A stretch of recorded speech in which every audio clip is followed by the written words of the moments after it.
Que se passe-t-il si l'ascenseur tombe soudainement très vite? Que pouvez-vous faire pour vous sauver? Si vous prenez souvent l'ascenseur, vous devez regarder cette vidéo. Elle pourrait vous être utile en cas de crise. Ne faites pas les deux choses suivantes lorsque l'ascenseur tombe. Le premier point, ne sautez jamais. A priori, c'est une bonne idée. Beaucoup de gens pensent que lorsque l'ascenseur est sur le point de tomber en bas, il faut sauter. Sauter peut contrer l'impact de la chute. En fait, ce saut ne vous sauvera pas la vie. Lorsqu'un ascenseur tombe rapidement, vous êtes souvent en apesanteur. Vous ne pouvez pas savoir quand l'ascenseur va toucher le fond. Si vous ne connaissez pas le moment du saut, si vous sautez sans réfléchir, vous risquez de perdre l'équilibre et vous blesser encore plus gravement. Deuxième point, ne criez pas. Vous devez rester calme et n'attendez pas. Vous devez agir par vous-même pour vous mettre hors de danger. Comment faire face à une crise soudaine dans l'ascenseur? Lorsque vous remarquez quelque chose d'anormal dans l'ascenseur, la première chose à faire est de sonner l'alarme. Essayez de contacter les personnes concernées. Appuyez ensuite sur tous les étages. Lorsque l'alimentation de secours de l'ascenseur est activée, il peut immédiatement arrêter de tomber. Après avoir suivi les étapes ci-dessus, trouvez rapidement la rampe de l'ascenseur et tenez-la fermement. Gardez les genoux pliés et se tenir sur la pointe des pieds. S'il n'y a pas de rampe, accroupissez-vous dans le coin de l'ascenseur.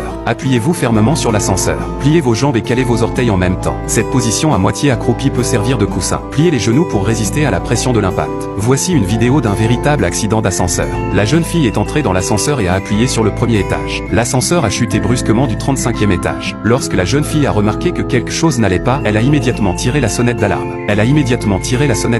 Elle a ensuite appuyé sur tous les étages, du bas vers le haut. C'est aussi l'action de la jeune fille face au danger. L'ascenseur s'est arrêté au 12e étage. Après que la jeune fille se soit échappée, l'ascenseur monte automatiquement au 13e étage et redescend rapidement. Lorsque l'ascenseur s'est arrêté, il était déjà dans un état de délabrement. Difficile d'imaginer. Si l'ascenseur était allé directement au fond, le sort de la jeune fille est inimaginable. Lorsque vous êtes confronté à une épreuve de vie ou de mort, chacun de vos gestes déterminera votre destin. Alors, n'oubliez pas de suivre ces méthodes d'autosauvetage. Rappelez-vous ces méthodes d'autosauvetage. Faites suivre cette vidéo à ceux qui en ont besoin. Espérons que vous n'aurez jamais besoin de ces connaissances.